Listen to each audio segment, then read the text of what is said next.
It's Wednesday on Yourview. Welcome to the show. I am Murayo. For Labi Brown, as always, I have the ladies with me. Hello, Mariam. Hi, Murayo. How you doing? I'm fine. Missed you yesterday. Oh, you did? Yeah. Nice to know. Yesterday I had a busy day. It started off at event that the NCF hosted. We do this every year. And yesterday's topic was humanity and the twin crisis of climate change and biodiversity loss. The speaker for the day was the VP Regions and Partnership, BirdLife International, Mr. Martin Harper. There was just so much to learn. I just really enjoy being part of that group and the caliber of people that come and the depth of knowledge, that they're willing to share. And also, alongside, there are children from schools who are learning as well.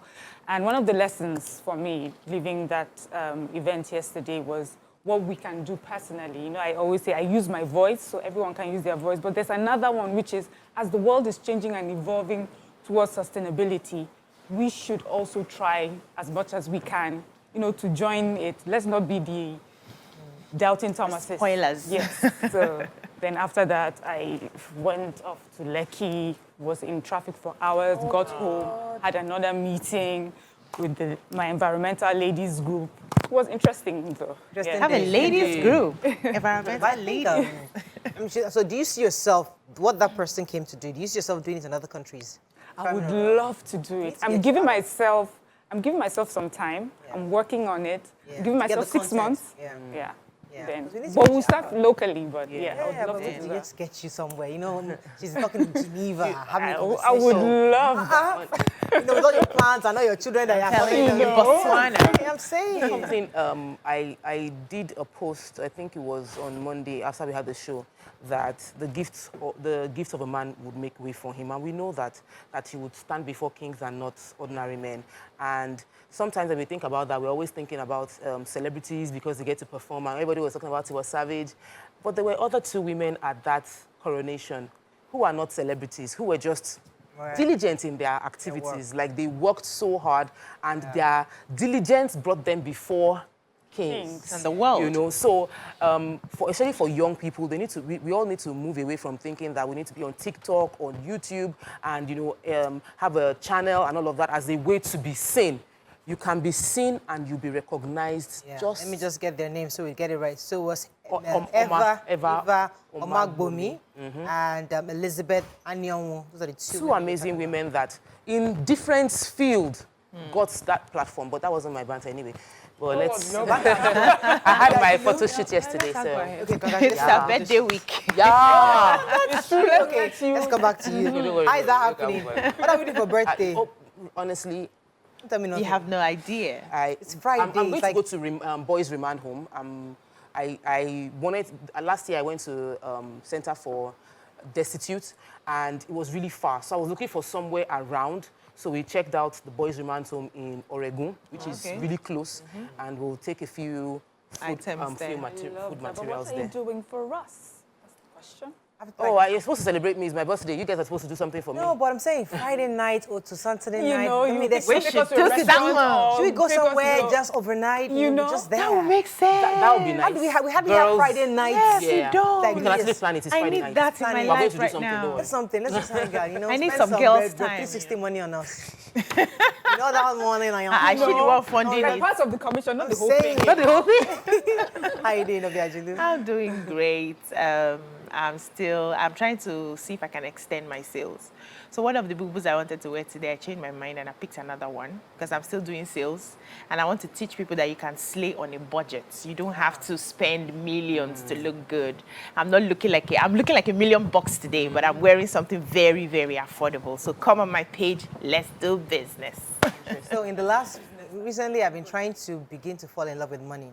Like many Nigerians, I grew up in a country where, or within a family where anybody that is rich like this, they stole money. They didn't work for the money. So it's taken a lot of decongesting of my mental state to love money and embrace it, and embrace it and begin to yearn for it and appreciate it. So I'm gradually liking things, and then I won't buy you yet, but I like you. If I see something I like, I tell it, I like it. And I'm coming for you. One of these days, I can afford you, but I do like, just letting you know.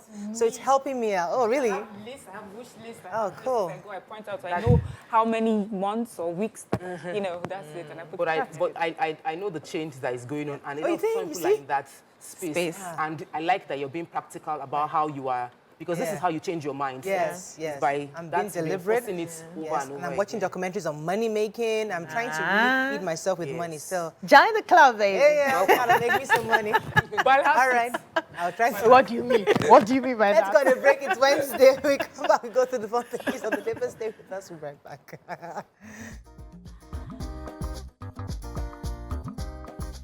Stay tuned. Yourview will be right back. Thanks for staying with us. We're going to start with the nation.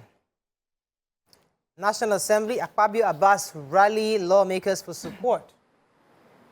Petrol subsidy pushing Nigeria to bankruptcy, Sanusi warns. Buhari Tinubu congratulates Adeleke. Tribunal adjourns Atiku's motion on live telecast. Monetary policy alone can't reset economy, says CBN. PDP governors begin move to reconcile Atiku with Wike, Makinde and others. Okay, let me start with that story.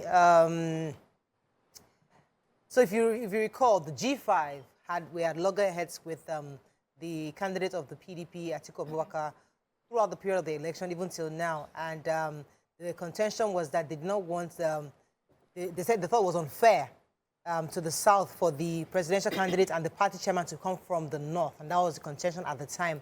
However, so there's a planned meeting for tomorrow at the Transcorp Hilton Hotel in Abuja tomorrow, where the G5 governors, amongst many others, will be meeting with Atiku Abubakar. And I'm not sure if Ayu was there. Ayu will be there. But they'll be there to reconcile. It's also be an opportunity for them to provide governors from the governors that have been elected under the PDP to also celebrate them, have some kind of a reception to welcome them and to serve as a send-forth ceremony for outgoing governors. So I'm happy that at least they're putting their structure back together. You know, it was really torn apart during the election period. Okay, any other story? So, yesterday, policy conversation and a book presentation happened and was attended by eminent Nigerians in Abuja. Some of the dignitaries were Lamido Sanusi, Nasser El-Rufai, World Bank Country Director in Nigeria, Shuhab Chodiri, and the front burner of the conversation was basically the fuel subsidy removal. They said that the policy must be stopped because of its negative impact on the nation's economy. Sanusi went ahead to speak up about it, saying that it amounts to stupidity. The federal government needs to, stop making payments, and if this continues, we're definitely going to be pushing the nation gradually into bankruptcy. He said that, some of the people who are saying that cheap fuel is better for Nigerians, they do not understand the implications of having cheap fuel.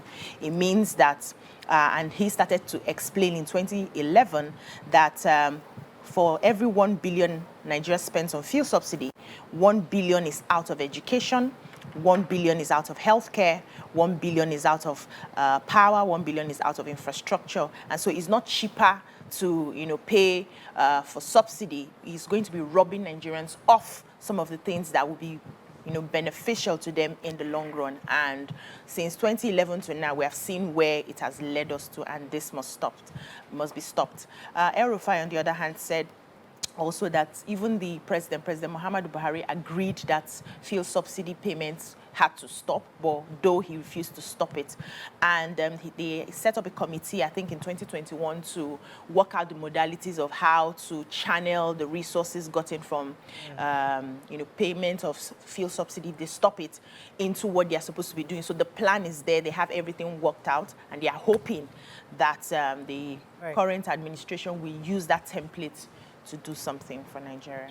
Okay, so I've got the president-elect Asiwaju Bola Tinubu has congratulated the Osun State Governor Ademola Adeleke for his victory at the Supreme Court.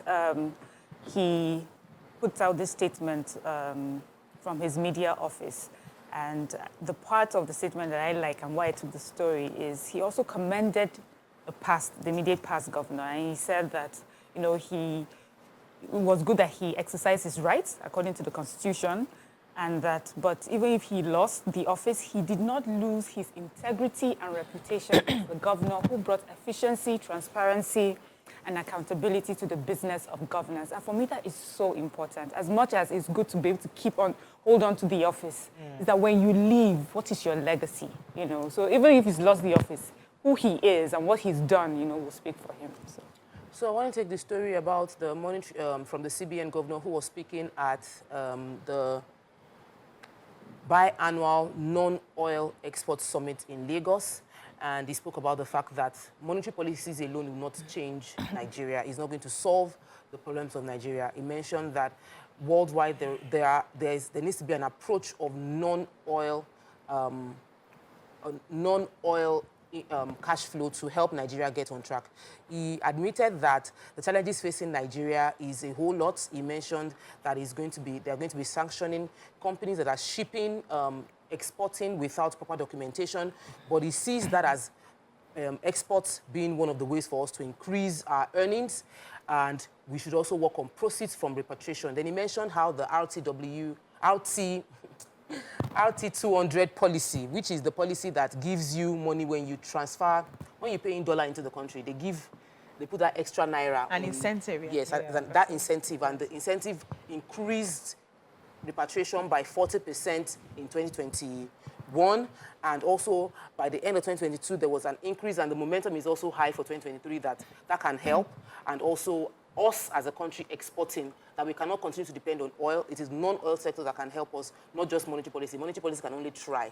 Okay. We must all be involved in it. Let's go on a quick break. When we come back, we continue with our reviews. Stay with us. We'll be right back.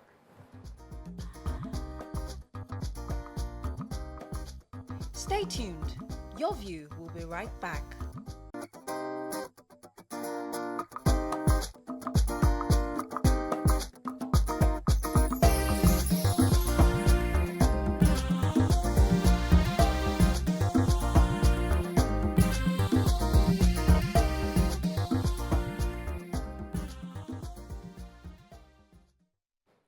Okay, we're going to move on now to the Punch. Presidential poll.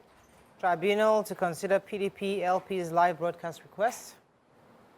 Lagos bishop raped me twice, says female pastor. Final victory, Buhari Tinubu congratulate Adeleke supporters, jubilate. 15 die in Sokoto boat accident, 25 missing. FG orders private jets removal from Abuja airport. Otedela fumes over Transcorp deal, Iluminu keeps mum.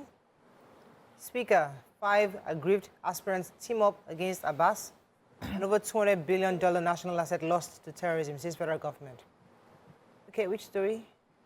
Starting with? Yeah, the Federal Airport Authority of Nigeria has ordered immediate relocation of aircraft stationed at the General Aviation Terminal of the Nnamdi Azikiwe International Airport, Abuja, ahead of the inauguration of the new government scheduled for May 29th. 2023. So the Federal Airport Authority is saying that they need to come and remove all the aircraft parked at the Abuja airport, which is necessary to enhance the safety of the airport during the forthcoming presidential inauguration. So many of the aircraft parked at that GAT terminal in Abuja are private jets belonging to wealthy Nigerians, firms, and airlines. And they put this in a circular dated yesterday. But the presidential, also saying that the presidential inauguration is a high security event, and in order to ensure the safety and security of parties involved, it's become necessary that they must move their aircraft temporarily to relocate. I think they have an alternate airport that they'll be keeping that. But reacting to the message, a former managing director of the Nigerian Airspace Management Agency and chief executive Top Brass Aviation, Captain Roland Iyayi, said that most of the aircraft parked at the GAT terminal in the airport, especially in Abuja, are not serviceable. People cannot even move it. So probably FAN knows better than what other people know. But if they really need to move that, they don't know how possible it is, because most of the aircraft are not even moving at all. It's going to take a long time to move them from that area. But they've given till the 22nd of May for private individual companies that own some of those aircraft to come and move them out for the inauguration. All right, so the Major General, Security Advisor Major General Babagana Munguno has expressed concern over the spate of attacks on critical national assets across the 6 geopolitical zones, going up to $200 billion. According to him, although the army has deployed both kinetic and non-kinetic mechanisms to safeguard these assets, they're still really threatened by continuous review of these various attacks from various groups from the north, the south, and the southeast, and even the southwest. According to him specifically, he said that in the northwest, bandits and terrorist groups target transportation infrastructure, educational institutions. Also in the southeast, they've been attacking police stations, security checkpoints, amongst many others. In the southwest, there's been critical national assets and infrastructure resulted in armed robbery, targeted banks, financial institutions.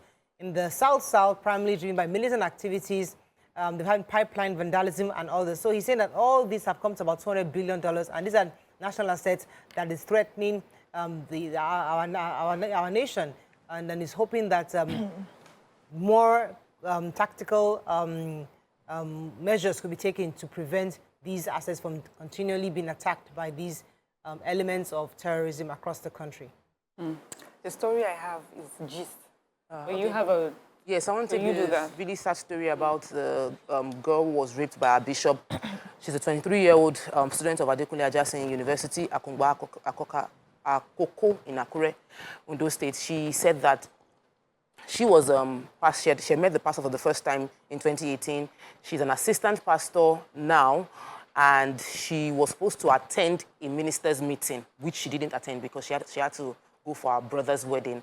And they said she also was meant to transcribe 6 audio teachings of the pastor, of the bishop, which she didn't. So this happened on the 21st of June 2022. She was told to come to meet the bishop and explain why she didn't do this. And after the conversation, that the bishop told her that to test her loyalty, he's going to have be intimate with her. And she said no.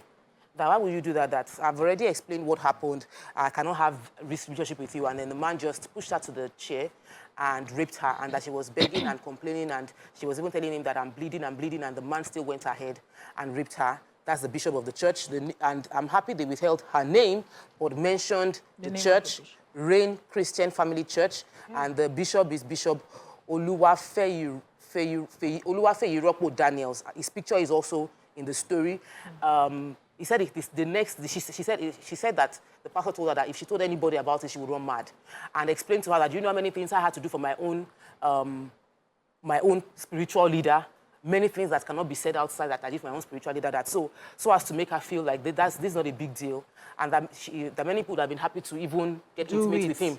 Wow. But you made me rape you, and then the next day he did the same thing as well. So the case is in court, and I'm so happy that she had the confidence to. I remember the bear story the witness against him for what he did. It's been going. It's been a while. I can't wait to see. Just wake up tomorrow and say I'm a bishop. There's got to be somebody's got to hand over to you or birth you or something. So just to give you some kind of. But he just explained now that he suffered too for his own. For his own person abusing others. About that actually. So what's your gist? Give us your gist. Iluminu. Yes, so it's been trending on social media. Gisting us well. Otedola is the one gisting us. Yes. So Iluminu has been very... He has been quiet, but Otedola has been giving us some hot gist. Give us. Let me tell you. These women. So Otedola said he had offered to buy Transcorp PLC for 250 billion naira, but unfortunately my offer was rejected. He says his goal was to make sure that the conglomerates could be valued more at least 2 trillion instead of the 40 billion that it is right now. But then he also goes to explain, the relationship between him and, Ilumelu. He says, first of all, 2 captains cannot man a ship, and I respect the majority shareholders' decision to buy me out, so he bought him out. Then he says, but going down memory lane, he said that that there was a time he was having a meeting with some foreign investors, and Tony Ilumelu walks into he had a meeting after, but he walked in while those people were there. He asked him, who are are these people? And he just innocently told him, oh, I'm looking to invest in power. And the specific He place. went behind his back. And outbidded him for that project. We discussed it. Much more than the amount he had put forward. Then he also said that when Standard Trust approached him to get funds so that they could start UBA, I supported. he bought that one. He supported with how much? It was a lot of money then. And when it was time, when the prices of the shares went up, he wanted to sell to them. Lulu told him, don't sell now, wait first. Wait, they say your mic is... Hey! Of all this. Of all this. Not hear this gist. Please, let's go on a break. We'll be right back. Your mic must not work. Must work.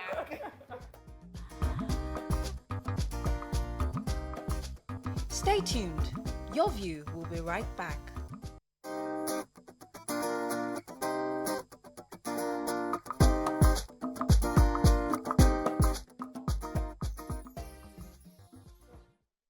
Thanks for staying with us. So before we went on the break, I mean, we had a technical issue. But in a nutshell, In a nutshell, he just described Tony Iluminu as someone who does business in such like a sneaky way, and I think people should read it. Yeah, it's an you interesting would article. learn a lot about how business is What done. happens in the rich men's world? You know, when rich men fight, it's these big billions that okay, it's not. It's not took my tough, hair, so you took my 5,000, you did not pay me that 20K. But That I is think allegedly. These are all allegations because Tony According Iluminu, to the being a paper. gentleman that he is, hasn't responded. I think we would like to know, it's not a gentleman thing. I think they've accused you, you should also make it's mention not by your own force. part. There's No, something that Bachelor gentleman said would that not don't- respond. Yes, a You don't gentleman have to would not respond. respond. Take me to court. Whatever, yeah, if you have an issue And, with it. and other business people can learn from the drama when we see it play out. I mean, I've always liked What Tony are we for learning? some The reason. good I just sides like- or the bad I always sides? like Tony. I don't know him from anywhere. I just like his. Yeah, You just don't have like a liking $10? for billionaires, all billionaires. Honestly, Maria, me too.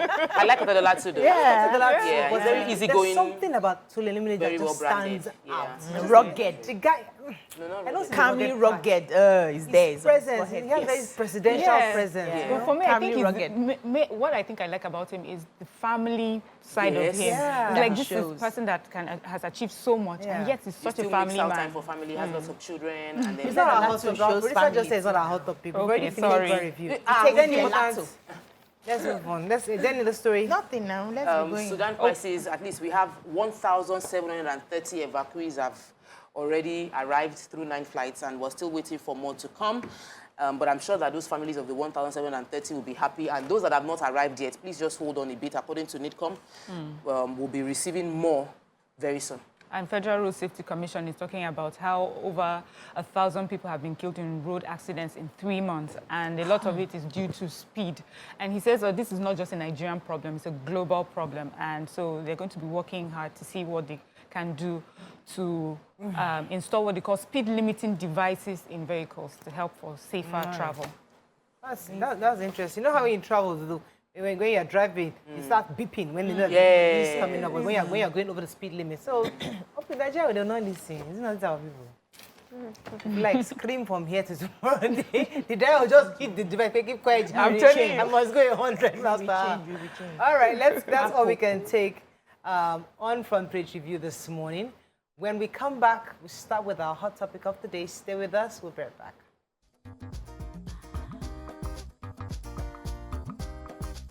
Stay tuned. Your View will be right back.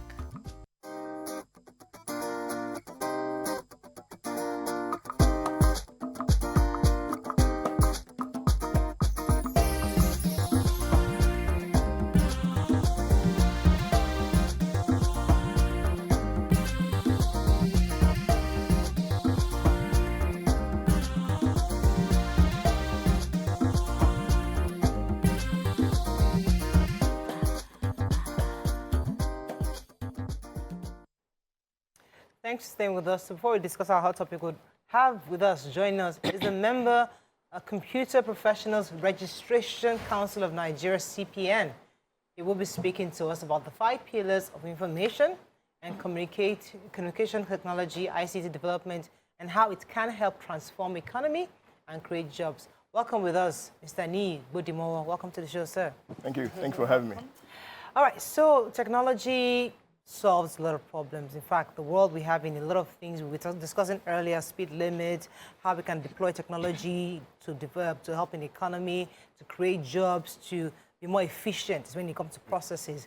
You had mentioned something about 5 pillars that caught our attention.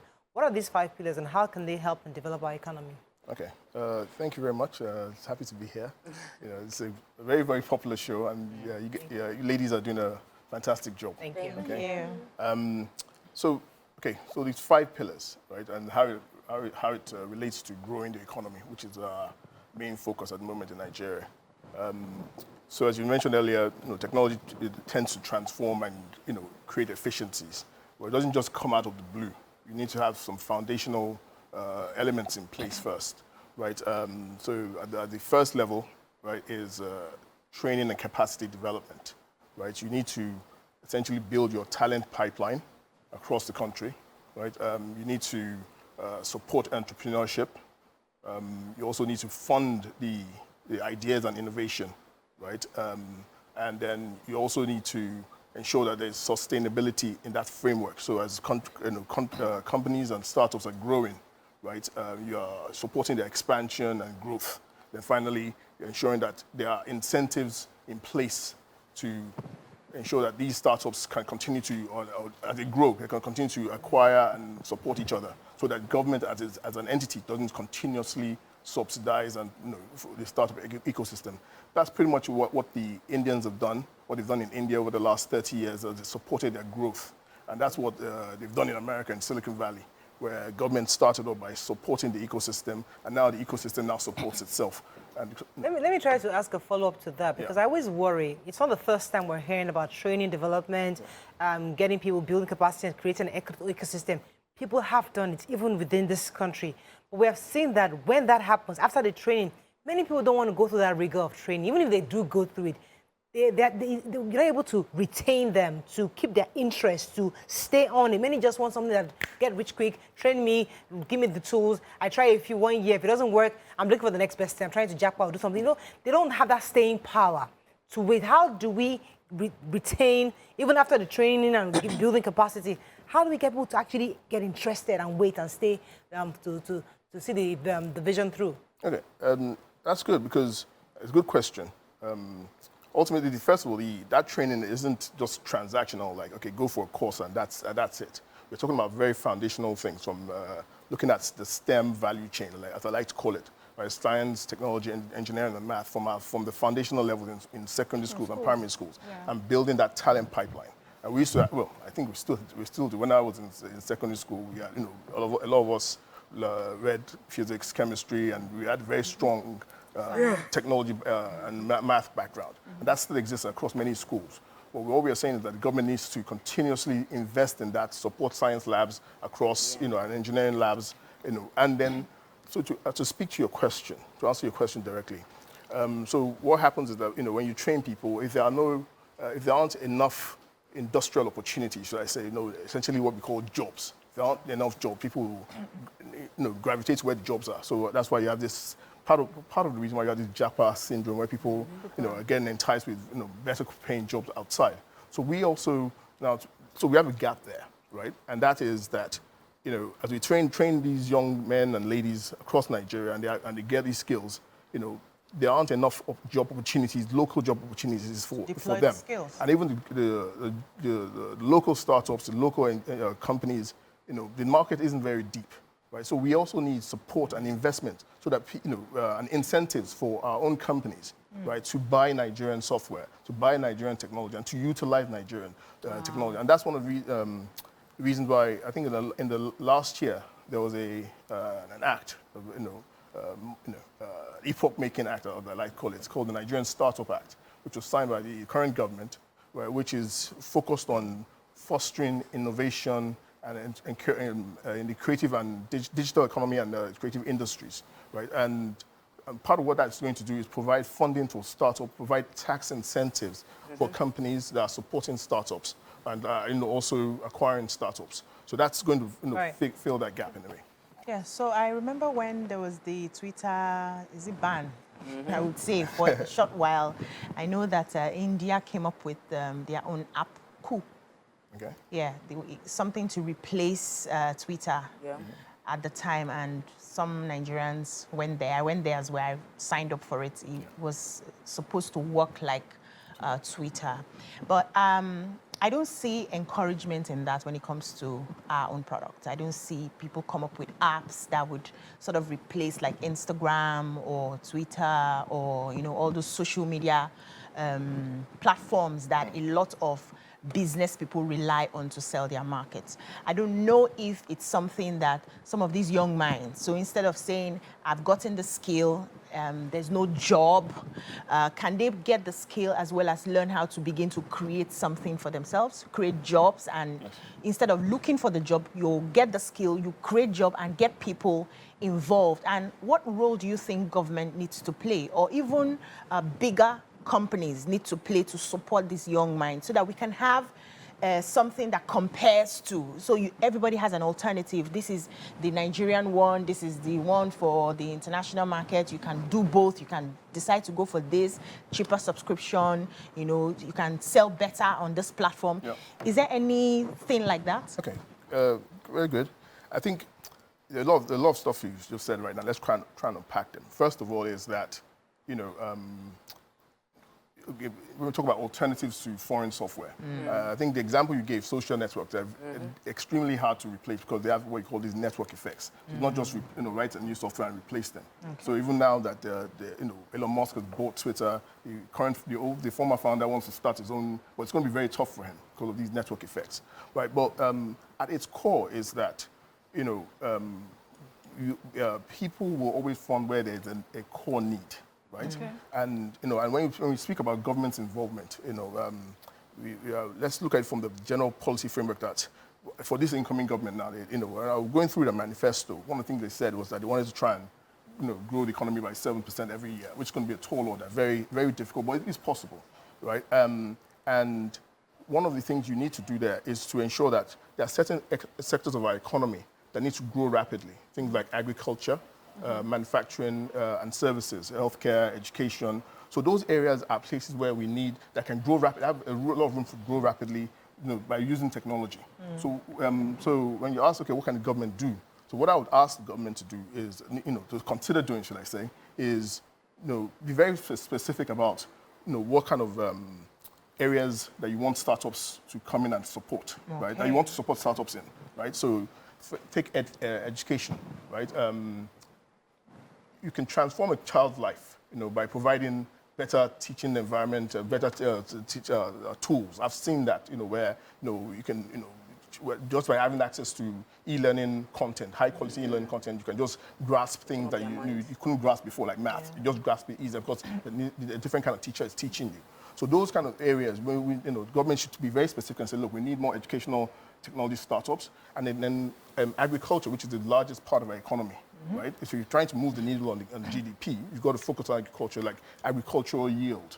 You know, how do you ensure that there's farmers can get the marketplaces for farmers to essentially sell and be sure that, look, when they produce, you know, there's going to be an off-taker for their goods, and then from there you go to processing plants and just generally improving agricultural yield. So those are the areas, including healthcare technology as well. So that's the areas where the government should focus on. All right, let me go on a quick break. When we come back, we continue our conversation. Stay with us. We'll be right back.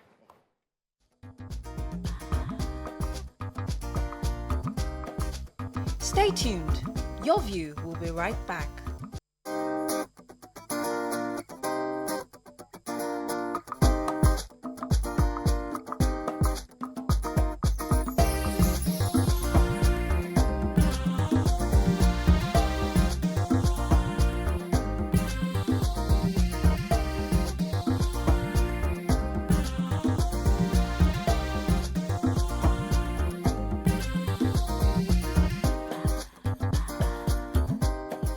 Thanks for staying with us. Toko had a question before the break.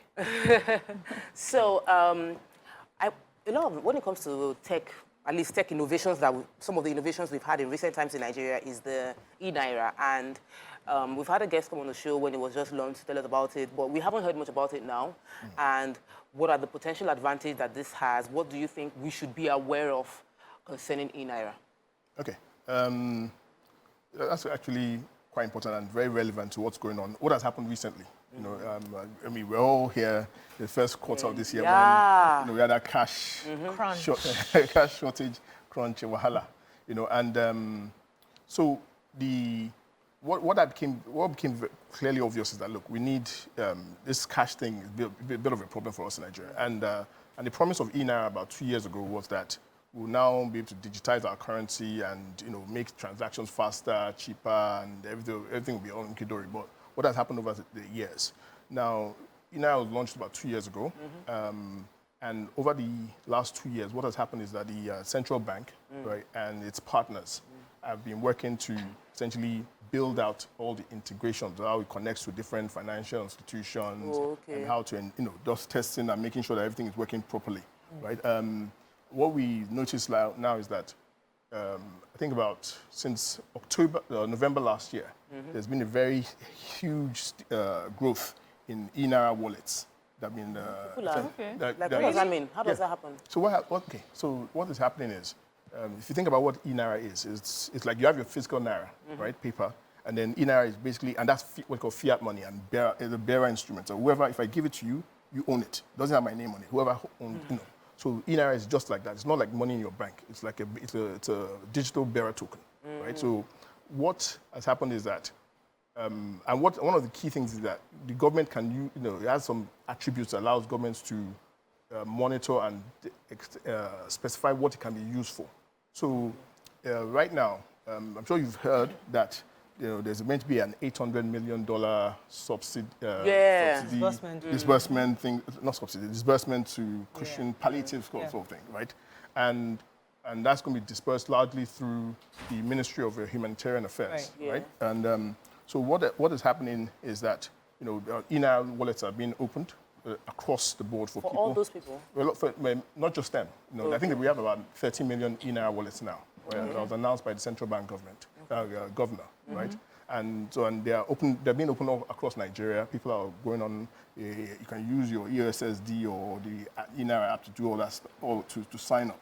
So there's been a huge growth, and that's because the technology is now very stable, right? And so that's it's traceable. It's not like before where they say they give out $800 million and now where did the money go? But now we can check and say this one who got this amount of money. Hope they give it out in eNaira form. Yes, and not only that. What is particularly interesting and unique about it, about not just eNaira, but what we call digital currencies, is that you can do what you call program them and say, look, if I'm giving you this 1,000 naira, you can only use it for food. So when you are transferring, it can only be used for to pay. You can pay rent. You can make very, very targeted interventions to help maybe women, that are in distress, or in people that are in. So for example, they give you the money for fuel. Better use it for fuel, not to go and exactly. Okay, so my question is, so when we first heard about the eNaira, a lot of us we thought, this government coming up again with things that are already existing, duplicating things. We already have our money, and our money is almost basically e-money because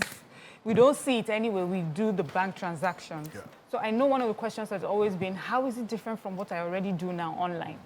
And then, are you saying, with the example you just gave, are you saying that the only way to encourage use is for government to give free e-Nairas? And how much would that cost government? So you're saying, like if women who are in distress, and you say, I'm going to give, maybe monthly, I'm going to give 1,000 eNaira to you to help you do this. So you're saying government will use that sort of as an incentive to get people to sign up for eNaira. I'm wondering, how much can government do? For how many people can government do that for? Okay, so I think the premise is wrong. Government is not trying to, I don't think government is trying to get people to sign up for get people to sign up by giving them free money. Right, it's just a particular use case that works well with digital currencies. Like, look, we need to pay people in a very transparent way and that it's auditable. This is a perfect technology to use. And so, like for charities and things like that. Okay, I guess, and donations. So it's not used to. The people are subscribed. There's a lot of interest in eNaira, right? Over the years, and it's growing very fast. And because of what I forgot to mention was that because of that cash crunch that we had in the first quarter, There was a renewed interest that, look, maybe eNaira can solve this. If I cannot get cash, let me get eNaira. You know, and yes, there was. The data shows it, and there's a very steep curve. They didn't tell us. A very steep I curve. don't know So why people we're crying when we've just gone They to didn't tell us. Yeah. But I have a fear with this eNaira. You know, I like to listen to conspiracies. And one of the conspiracies I've heard so far is the fact that the government all over the world, it's not just Nigeria now, is trying to control people's money, your ability to use, manage. They want to know how you spend your money, what you spend it on. They want to be able to take your money at will and give you stories. And that's what's been going on. Now, with this eNaira where it can be directed to a specific item they want you to. So if I give you this money and I say use it for food, I can ensure that it's just food. Isn't it dangerous that it will come to a point where I say, okay, you're not using, there's no money anymore in the wallet, and I block off your chances of spending that money in anything? Okay. What happens Hand it over your control to government. Yes, Okay. yeah. I hear your concerns, right? But that's not what's going on. So if you, for example, if I decide to, I mean, even with physical cash now, if you are saving for a particular purpose, there are mechanisms where you can say, look, this money I'm putting aside for this particular purpose, right? And there are guidelines on how it is dispersed. Yeah. But it's not that my dissimilar. choice. Your choice. Yes. But with this now, government can say this money is just supposed to be used for this and block out any other. So now, if I want to do transfers with my bank account, I can transfer to anybody. I don't have to take permission from government, so to speak. But the e-wallets now, government has a say on blocking out some channels they don't want you to. Is that possible? Is it possible? No, that's not what it is. So for now?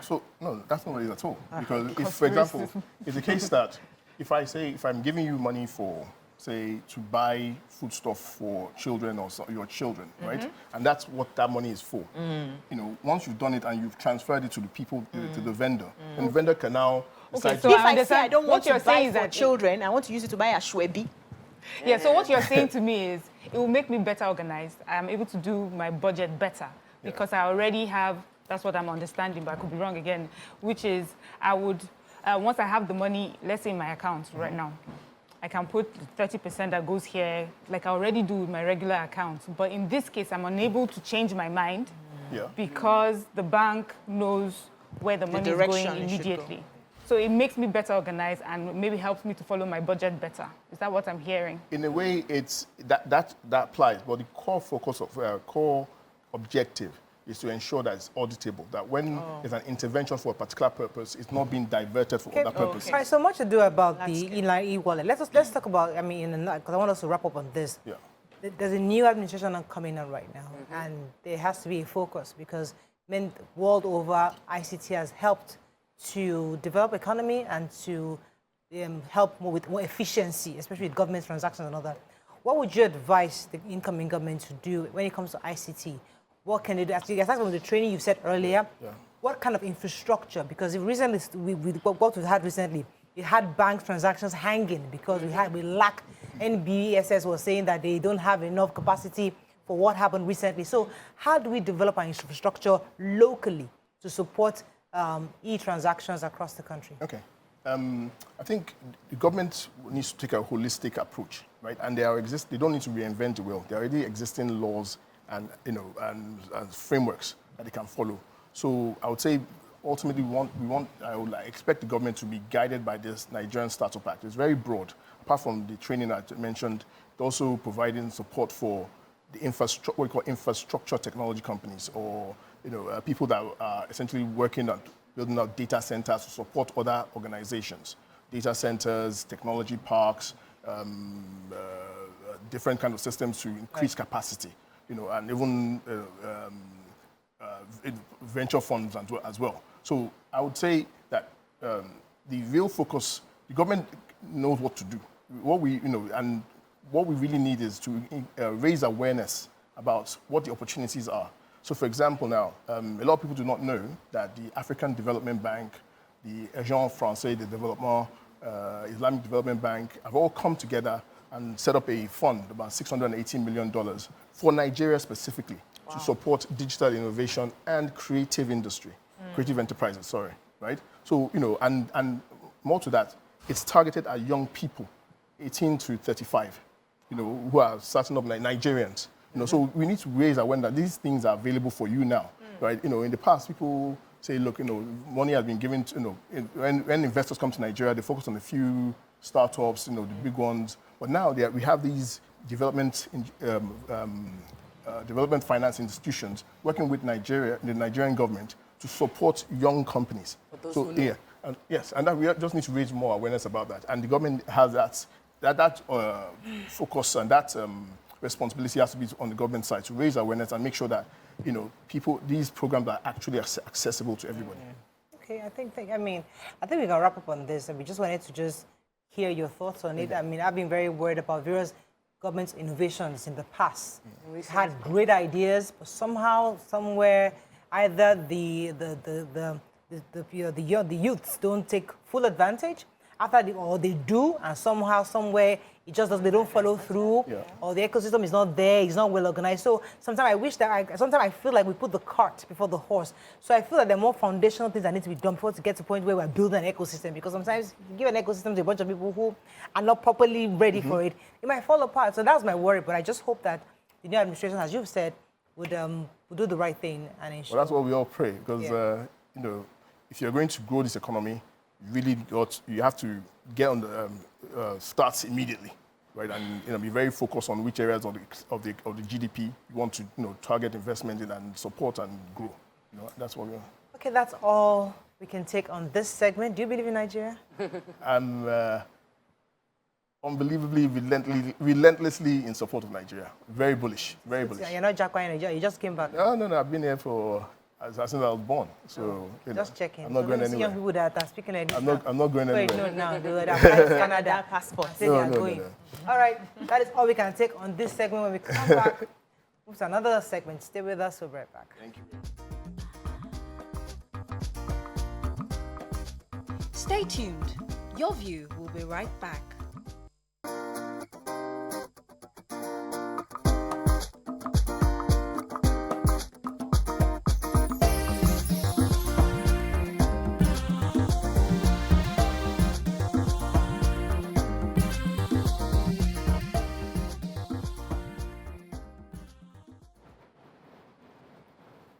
Thanks for staying with us. So our hot topic today is around young people, mental breakdown and their mental stability. There was a tweet that caught our attention where somebody had said that the younger generation are having serious mental breakdowns. According to this tweeter, it says some are already deeply rooted in drugs, no morals at all, no vision, no goals. All they want to do is just get high, post for the gram, and expect money to fall from the sky. Many of them have entitlement personalities. And I would like to link that to a story of a young man who was recently arrested in Kpanti. He's actually been detained there. According to him, he and his mother had planned to use his sister for money. His mother actually approached the native doctor, who then asked him to sleep with her, and they did all the rituals, took her vital organs, and he was accosted on his way to dump her body in the river, where the police arrested him, and that's where he confessed and said that his mother had actually met the native doctor, and then they had this grand plan to kill his sister, which they did, obviously. But then it goes back to the real experiences of average Nigerian young people. Now, when I say young people, I don't want you to just look at those in your circle or people that you know, your sisters, your cousins.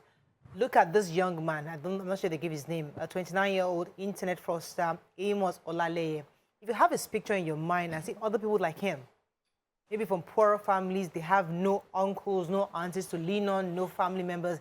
They have no hope. They need to survive. They've gone to school the best they could, and they have nothing. And all they have is this kingpin in the neighborhood who sells drugs. Many of them feel that pressure to sell drugs and buy drugs, use drugs, and then they get options of Yahoo. This is the Nigerian story that some of us don't like talking about because it's such a painful conversation to have. But today we need to bring it to the fore again. How do we help young people, especially in this regard? You can call us on the numbers on your screen, 081-270-53687, 091-3907-6948. You can also tweet to us at TVC Connect. Please hashtag Yourview TVC so we can read your tweets. Young people, as I said, there are few who are doing well. They're trying to do well. They will maybe learn a trade. They start hair making. They do dressmaking. They, sell a few things just to get by. It's hard for them too, but it's hard. But they get by. But I'm talking about those who don't even have any options. They've tried. They are broken. They are in a totally difficult mental state. How do we, as a community, government, personal, religious groups, how do we help or provide support for these kinds of people who are going through this kind of state? Let's go first. Yes, I think it's very unfortunate that as a society we are constantly failing our young ones. The idea of a society is to uphold the values that we believe in, the beliefs, the morals that we think would serve us as a society, that we think would, take us far, make us better, make us a society that people want to emulate, people want to visit and see how things are done. But because everybody is selfishly considering what to eat and what to drink, how to show up things for themselves, how not for their children to suffer, we are it's like we are digging a hole daily by our actions, our words, how we perceive, how we treat people. A poor person in Nigeria is seen as a nobody. And so nobody wants to feel like a nobody. They would rather do whatever it takes to take them away from that poverty level, the desperation to be rich and the desperation to get everything so that we are treated better. Most of the times, just because we want to be treated better so that we can have a fair chance at life, a fair chance at eating as little as a piece of chicken on top of the rice, a fair chance as little as being able to afford malaria medicine, a fair chance, has really driven us deep into, and if we don't do anything as a society, if we don't do anything as a government, this is going to get worse, because now we are raising children who are not even so afraid to look at their parents and tell them, this is what I want and this is how I'm going to live my life, and there's nothing you can do about it. During our time, we still had fear of launching into some things because, your mother will look at you and remind you of all the prayers she has prayed, how she has gone to church, how God has told her that you are a star, don't mess up your life. These days, most of our generation parents are not even, either the church, we're not even so churchy anymore, even the tradition, we're not holding on to anything, right? So it's worse for the younger generation now. And so as a society, we must decide, what do we want? Do we want to still go ahead with this, it's either I get rich or die trying attitude? Do we want to keep treating poor people like they are nothing? Or do we change it to begin to respect dignity in labor? So as we're saying, go to school, get a job, and somebody is your mechanic, for instance, or a carpenter, and you treat that person with respect. You give that person the dignity they desire, so that people who really want to do those jobs can do those jobs and be able to earn a living. Do we go that, or we just face, if you don't have, in fact, there are some places I go to, there's a car that I will carry. The respect level is different. There's another car that I will carry. The respect level is, like, you would see the massive difference. They won't even want to know who you are or ask you any questions. They will make a space where there's no space for you to just because of the quality of car. That is who we are as a nation. And so it would be unfair that we put all the responsibility. I know the young people have a responsibility to be, better, but we must, as a society, help them so that they have a model to look towards. All right. Let me come to you because this conversation goes quite deep. Yeah. And I was going to give an example. Remember that I told you guys about a lady that I was in a group with.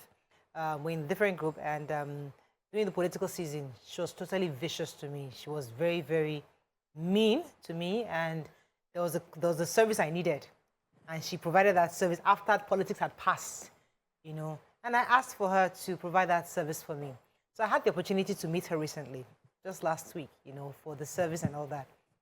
And when I saw her, I wanted to put a face to this person that was giving so this venomous vitriol thing, this thing she was saying. And I could see that she was angry. She's an angry, I mean, I appreciated you're a Nigerian. I didn't engage her. But in my mind, I kept saying, this is an angry Nigerian. And I can understand her frustration. I can understand maybe where she's coming from, the background, and why she was so angry. And why she was demanding, or why she took the kind of position she took. So I couldn't hate, because I knew that this lady has been hurt by the system, bashed, bruised.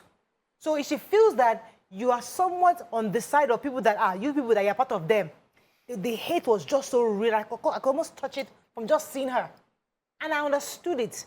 And I was able to have, I didn't engage, I didn't ask any questions. But all those thoughts came through my mind. Because that's what the average young person who just feels like, you have a little bit more than I do. You are better than me. And because of that, they hate you. And it cuts so deep, because no matter what you do, if we don't as a nation fix that, nobody, no matter what you have, nobody's safe anymore. But so what are your thoughts when young people are actually, they have no hope? A lot of people in this situation are totally hopeless and completely clueless on what to do. Wow. So, as you said, this is such a deep topic, and you can talk about it from different angles, because there's just so many factors. And for me, I think I'll just like to start from the family. We can talk about how the family is affecting it, parenting today, you know, the society, the church. And I would say that for the youngest generation, Gen Z and younger, some of the things that I see that's quite common is parents that don't seem to have matured themselves, parents who are still finding themselves, parents who are on social media trying to compete with their own children as well, you know. So then there's no one to be there to provide guidance. There's no one there to be the voice of reason. The person who is supposed to be the bigger man and show you the way to go and understand is a child and doing a child is engaging you word for word, you know, and showing the same bad behavior that a child exhibits. So I feel that on that level, there's so much that needs to be done. But then when you look at it, who also parented these parents? And the second one will be social media. I know a lot of people don't want to, you know, we have gotten so much. There's been a lot of good that's come out of social media, but there's also been a lot of bad, because we are exposing our children much earlier than they need to be. We're exposing them to content that they have no business getting involved in. And we're doing that because all around us, everyone is doing it. And when you do not do it this way, you're seen as not exposed enough, not intelligent enough, you're not doing things the way the world is going. We're so caught up in making sure we're doing it the way the world is going that we're forgetting the important values. BC talked about how we treat people who are earning less than we are. I always say that when I was growing up, right, I grew up materially with less, but I never felt less. I didn't feel less than anyone. In school, we had people who would come to my school, the school that I went, that when the mother comes in a blue outfit, she's driving a blue car. She comes in a red outfit. I went to school with people who had orderlies that would come carry their bags, take them into class. But I never felt different because my teachers did not treat us any different. They treated us based on what we provided, what we did in class. And so even if I had to take 3 taxis before I got to school, my marks was what differentiated me from the other person. So it showed if I was a good student or a bad student. After the gates, no one knew anything, no one cared. It was not important. And we need to teach our children. Let me pause you for a second. I've been holding for a minute. The Michael's been holding from Ogba, and I'll come back to you. Good morning, Michael. Are you there? Good morning, I'm here. You're live. Go ahead, please. I love your topic this morning. Thank you. Welcome to the show. See, I think the problem I see in our society is about closing the gap between the poor and the rich. You see, our society has not helped the youth. There are youths, you are quite correct, all right. There are youths who are living around that do not want to use their life meaningfully. But there are some others that we also see. They have gone to school, they have acquired skill, but from their background, they are poor, they have nothing. How can our government help them? Getting loans. Can I apply for loan? Can I go anywhere, get money? Considering the fact that in places like Lagos, cost of housing where I can lay my head, cost of shop where you can get an office, put all these things together. Sometimes a word come up from the president and say Nigerian youths are lazy. I don't buy that idea because there are youths in the streets who have something that they can give to the society, who can bring out their effort, who have something, they have acquired skill, but they have been so suppressed because of the economy and the place where they found themselves. There are no little startups where they can come out and they show what they have. Because of that, they have been kept in poor background. I think our government should work in this area, Right. and I think Nigerian youth will come out.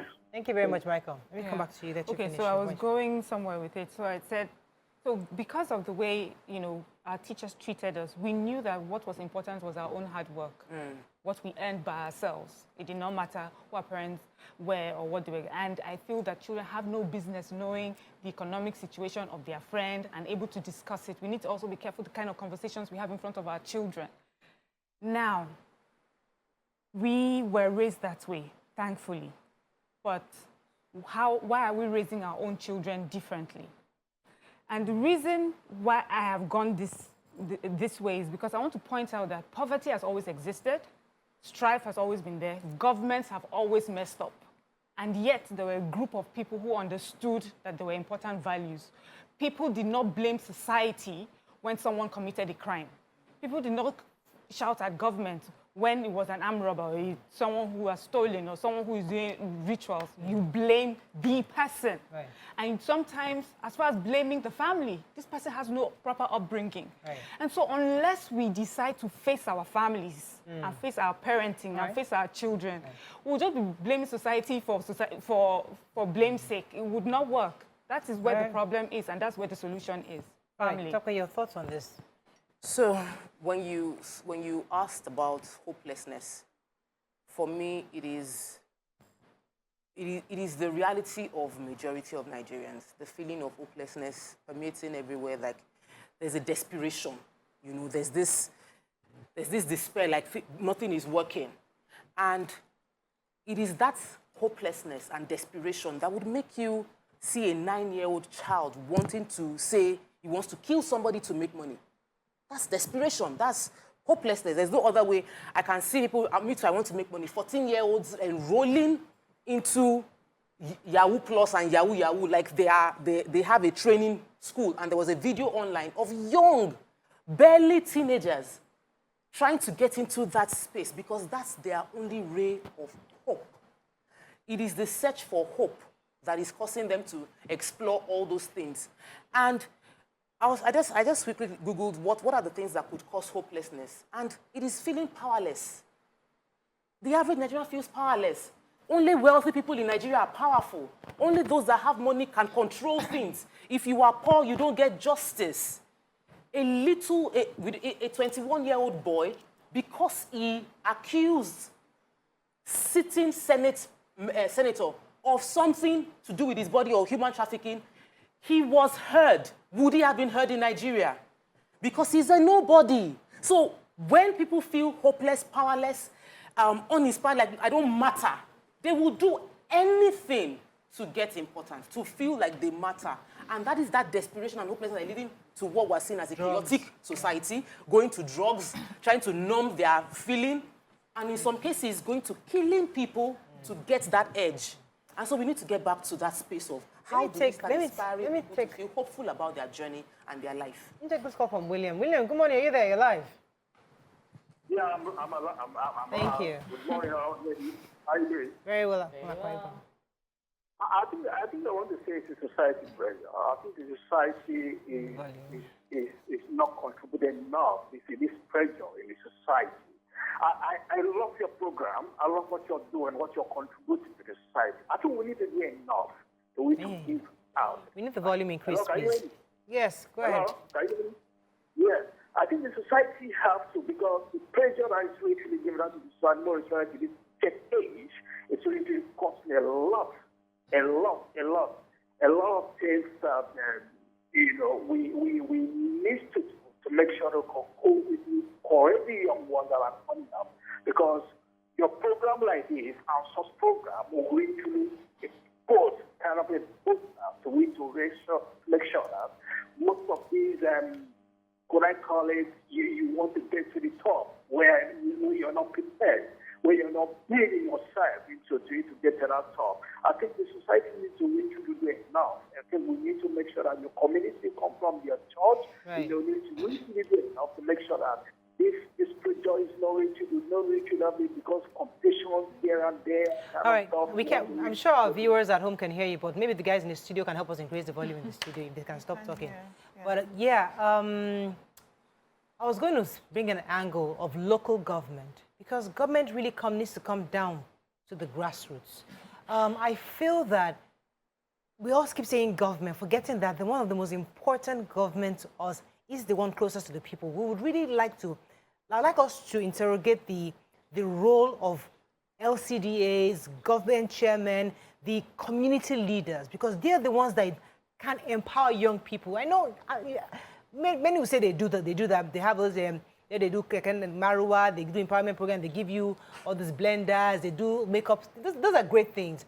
But I think we need to get more of our local government, just local government, to have better data of young people living in your community. Where are they? How do you group them? What are the resources within your various local government that you can begin to harness to empower people, to give them jobs? Is it pure water you want us? Can it be a chauffeur pure water, for example? This is an ecosystem I want to build concerning plastic. So every plastic in Lagos, bring it to Koshofe. We're going to have a manufacturing plant here that we're going to be converting. There's got to be we need to get more creative. Where we're actually engaged in solving problems. We have issues of environmental. Can there be a local government within a state? Any state can say, this is going to be our project. We're going to be the one planting flowers across the states. We're going to be the one planting any flower you see in Lagos. So it came from Ikeja local governments because they are the ones planting. Somebody's got to think outside the box.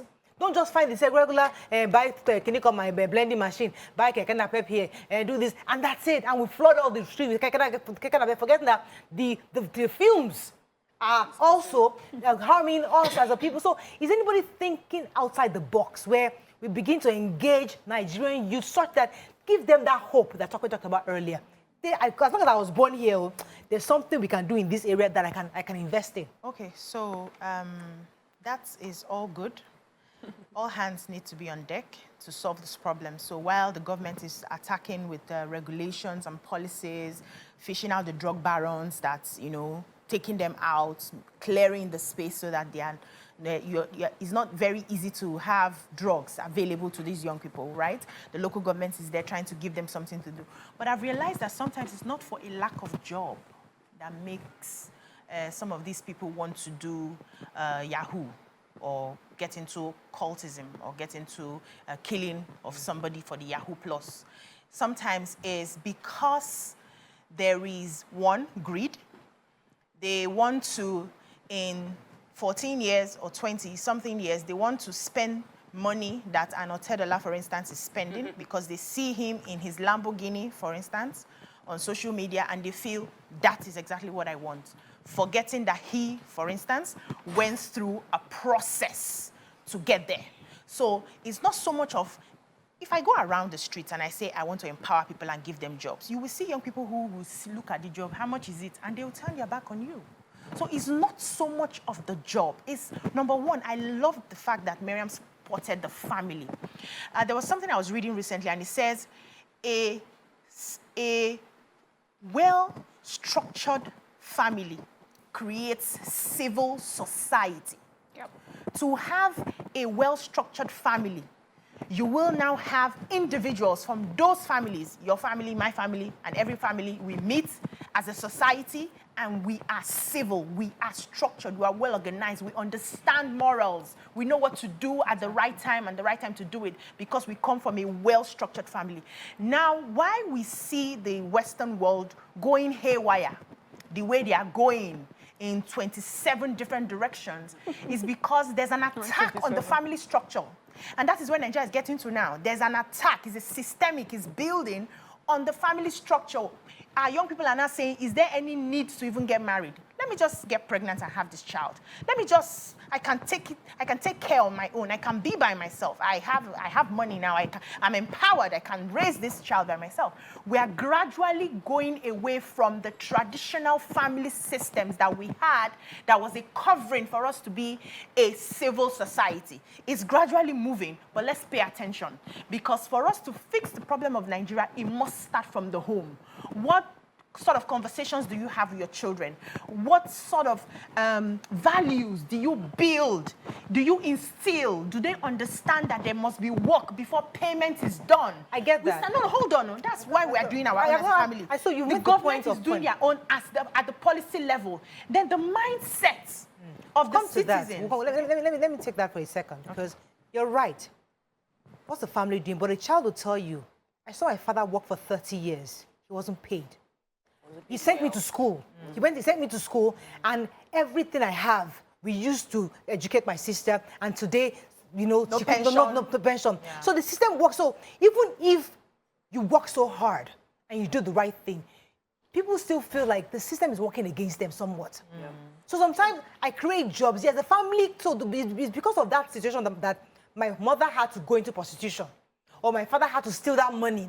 Something led to that greed that we have in the family. Yeah. So even though I have values, which I really do, sometimes the values are tested by things of life. You now start making choices that, should I still steal this one-off money?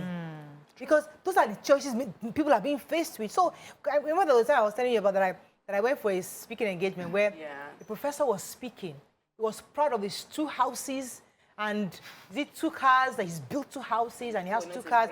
And he was speaking with such confidence. And when it was my turn to speak, I asked one of the young people in the audience, I said, are you impressed with what he just said?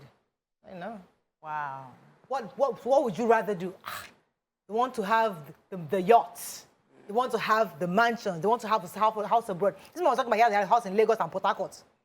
So what is motivating us today is different. You know, when you said, when you spoke about local government, I think, of course, there's a part of the government. And based on what a part of family. Mariam and BC said, is an ideological challenge that we're facing. We don't have a value system. We don't have a national value orientation. Yes. This is who we are as a country. This is how we think. So it's not, the change cannot happen based on government providing work, infrastructure, all of that. That would help. It will help those that are really pushed to the wall from tipping over. But some people naturally are they're hungry for anyhow to go about it. Yeah. For those people, it is the ideology that is on ground that will save them. Yeah. So the change happened gradually. Like Mariam, when I was in school, everybody we are treated the same. Somebody will look at you and say, even if your father is Dangote or your father is wherever, you will still sit down here and do your homework or all of that. Now, in schools, they will say yes, but because you don't want the parents to come and shout at you. So we have moved into a place where we worship. We are worshipping the wrong thing. So the ideology has changed, and we're seeing the reaction in people. So we have to go back to where we are. Value what we value as a nation. Yes. Who will tell us what we value? Who will tell us what we value? Because who will bring that change that we need? It will be government. And I feel sad that I have to say government. It can't be family anymore, because the family, society is shaped by the environment, and the environment has already gone bad. So we now need one hero, a group of heroes that will tell us, See, we are not, as a nation, we will not continue like this anymore. Nigeria must stand for integrity. We must start defending each other. That person will now create a new vision for the new set of Nigerians and conform us to do it. So because there will be consequences, families will now say, we cannot do as we're doing anymore. Yes, the government has said this is the way. Let us start doing like this. Then we start changing things again. Absolutely. Let me take this call from Adeyemi, calling from Lekki, and come to you, Mariam. Hello, Adeyemi, are you there? You're live. Good morning. Good morning. Good. Good morning, everyone. Good morning. Yeah, Mariah, you see, any nation that has its citizen think about money first, that country will be in serious trouble. Now, as a nation, even ourselves, see, Mariah, you know, you are doing something that life is a process. You went through your process. Everyone on that table went through their process. I went through my process. But unfortunately, we have a youth in our nation today that they want to wake up and start using beds. They want to wake up and start having millions in account. Is that the way you and I grow up? We are saying government. Even we as Nigerians, we need to have what I call inner change. Our character, our attitude is so bad. Have you seen the way some of them behave on the road? And yet, we are looking for a better nation. We have to create the nation we want. People from Canada, US, they are not going to come here to create the nation for us. If you want a country like Canada, we must create it. We should stop blaming government. I know government have their own bad side, but we must learn and make effort to change things ourselves. May God help us in Jesus' name. Yeah, so let me see if I can, the part of government. And the truth is, government has a role to play. But government does not fall from heaven. Government is made up of family members. And the sort of things that they were doing in families, they will carry out to government. So we talk about nepotism. I've worked so hard. I know I deserve it. We get to the larger platform, and government is giving someone that they know, a child of someone that they know. And so that can cause, you know, a disillusionment of the system, of working hard. Why would I do all this when I know in the end I would be stopped? But the person that does that in government, or the government that does that already at home, has shown signs of a favorite, of, you know, it does not matter who does well, it's who I prefer. And so that person would go on to government and do the same. So what caliber of people are we voting into government? What are the sort of people who are supporting as politicians? What are their values? And they can only be themselves. And if we know them, so where you're saying the local government comes in is, if these people are part of our locality, we know them, and they come out to stand, we can point out and say, you that you're constantly stealing chicken from this person's house, or jumping, we know you, and we're not going to push you. But we don't do that. Even for many of us, we see people doing wrong, but because they are popular, or they have the loudest voice, or they have some change, we don't call them to order. We allow them misbehave. So in the end, even when we blame government, we are blaming ourselves, because we are exactly who our government officials are. They are doing exactly what we have empowered them and supported them to do. If we pay attention, if we are honest with ourselves, we know exactly where the work needs to be done.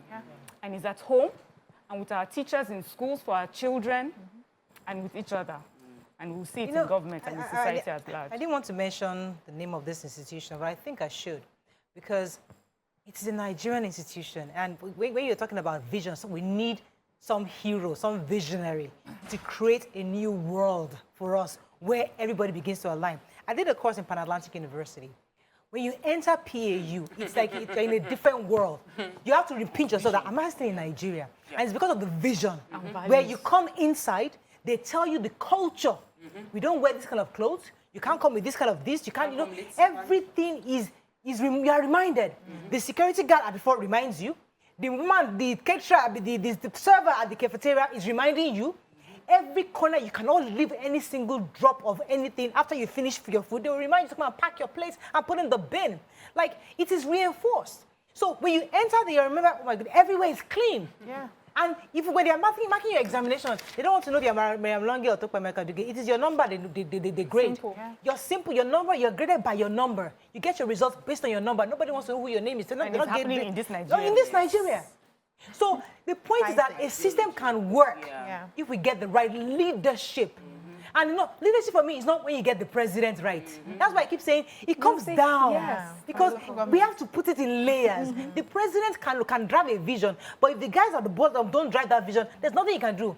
So all the way to the LCDA, the chairman, even to the school teacher, everybody must align with that vision. Yeah. So that's one. We need that vision, right? And when we get the right people into office, Abby, do we know the right people? That's where the biggest headache is. Can we recognize the right people even if they are in? Exactly. Because you see an array of people presented, and then all the sentiments, all the bias. Oh, this person is from my place, this person is from my town, this person is my cousin's, auntie's, uncle's sister, this person is affiliated to me somewhere, we share the same religion. Then we are blinded to the things we are supposed to be looking at. And tomorrow we come back and we still complain again. We need the right people in office. We need the right people. The right people were presented. Are you a right person? The right people were presented to you. You did not even recognize them. So what are the metrics of the right people? We need to highlight it. What do we want to see? In the track record, what are we looking at? Do you have any taint to your name? Can people speak up for you to say, okay, this person served here, he did not have this issue? Can they bring your records and it is transparent, it is clean enough? Can we give that person a chance, irrespective of whether the person is minority or not? Or we will still pick the person we feel or the person that satisfies our palate at that time. And the next day we say we need the right people. We need to decide. See, whether you are poor or not, every day you are tempted to be who you are not. It is your job as a human being, once you pass 18, to make the right choice. Whether your parents died of malaria, they could not treat them, or they served and they were not paid pension, it is your job as an adult to make the right choice when it's presented to you on a daily basis. And everybody, the scripture says, work out your salvation with fear and trembling. Everybody will answer to what they have done. Nobody will say, it is because of the government that made me do this, or it's because they did not train me. That's why I did this. If they did not train you, train yourself. So let us begin to work on individuals, ourselves, and from the family unit, hopefully, we can make so we need to wrap up on this because I'm told that we are entering into the election tribunal, petitions tribunal. We're going to be, this is day 3 sitting, as many of you already know. There's heavy security presence at the Abuja division of the Court of Appeal. Joining us live from the venue of this judicial, is our judicial correspondent, actually. His name is Celestine Iria. He's going to be giving us an update on what's going on in Abuja. Good morning, Celestine. Are you there? Good morning, I can hear you. Good to have you with us. Could you give us a timeline on when they start and how, what your expectations are today? Okay, the APP, they have withdrawn their petition. The court has gone on recess to reconvene at 2 p.m. to take the petition of the Labour Party.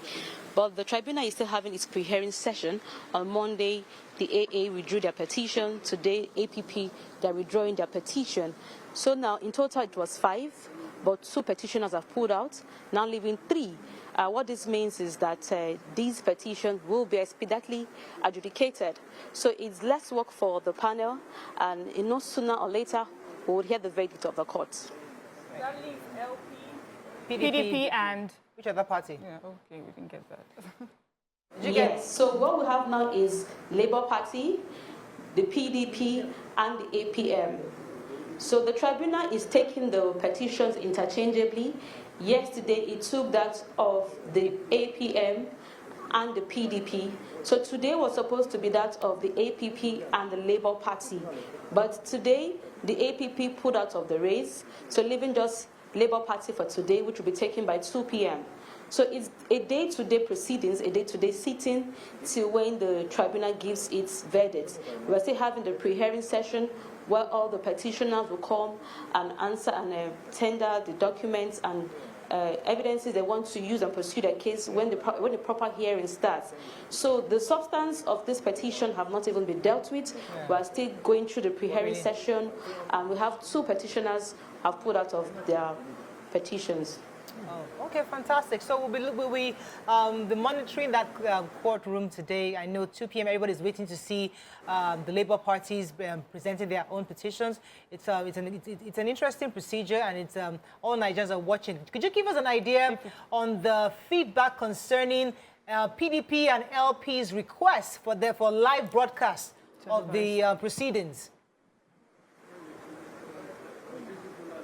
Well, yes, the counsel to the PDP tried to move the application yesterday. He anchored it on the fact that it's of national importance and the Nigerians want to know how the proceedings are going. But this is not the practice of the tribunal. Usually, the proceedings are not televised live, save for the judgment on Judgment Day.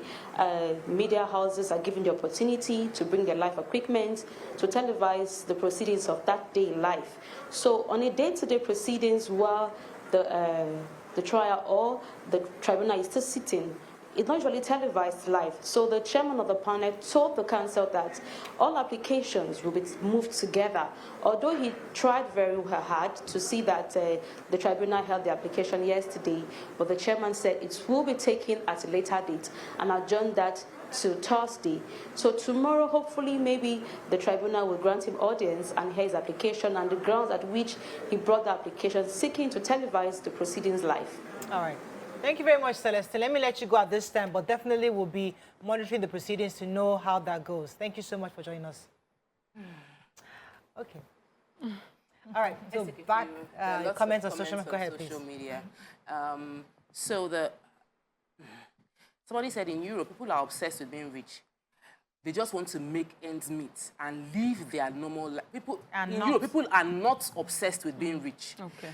They just want to be able to make ends meet and live their normal life. Why must someone that has nothing to offer want to live like a billionaire? Another person says, if you don't have money in Nigeria, nobody will rate you. And then he mentions these are effects of deeper issues. So Lamidi Abiodun, I guess, has his opinion is we are only dealing with the ripple effects of lack of family values and morals in our children. Family makes up the society. Gone are those days when children were proud of their family values like honesty, love, tolerance that builds character of leaders in government. And that's the truth. I have heard people who maybe their parents used to be in government like a long time ago.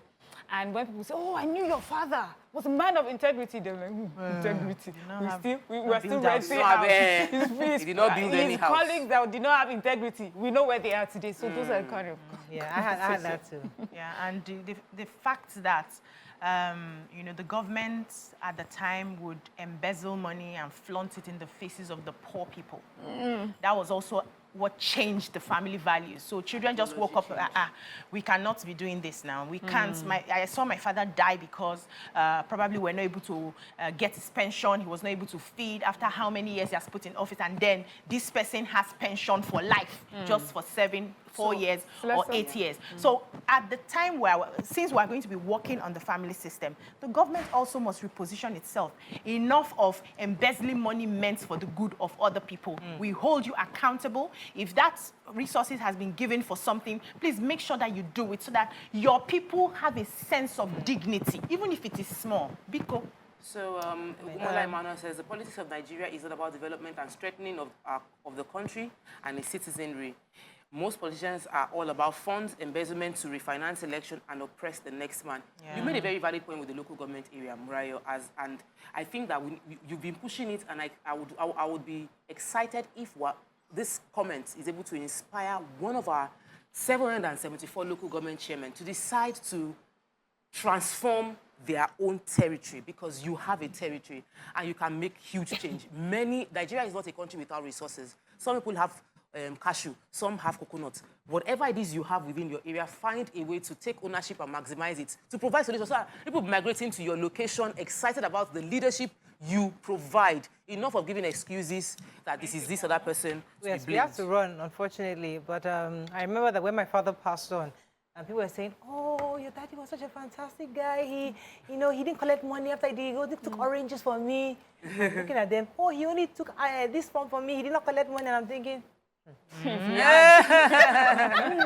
You should have collected Kenneth Cool says improper training from parents themselves, moral decadence, unnecessary peer pressure, and desperation for getting rich quick. You know they see your mate is the reason for all of this madness. Yeah. Stakeholders should do something media inclusive. Yeah. But to complete that story, I still use his name today. Yes. So the name carries Opens weight. So doors. let us not good name discredit or is discount it. It's better better than silver and silver gold. and gold. So name still helps me and opens doors for me today. So regardless of how we feel, we must always Go back to the go good back name. to ensuring that we emulate the values our parents taught us.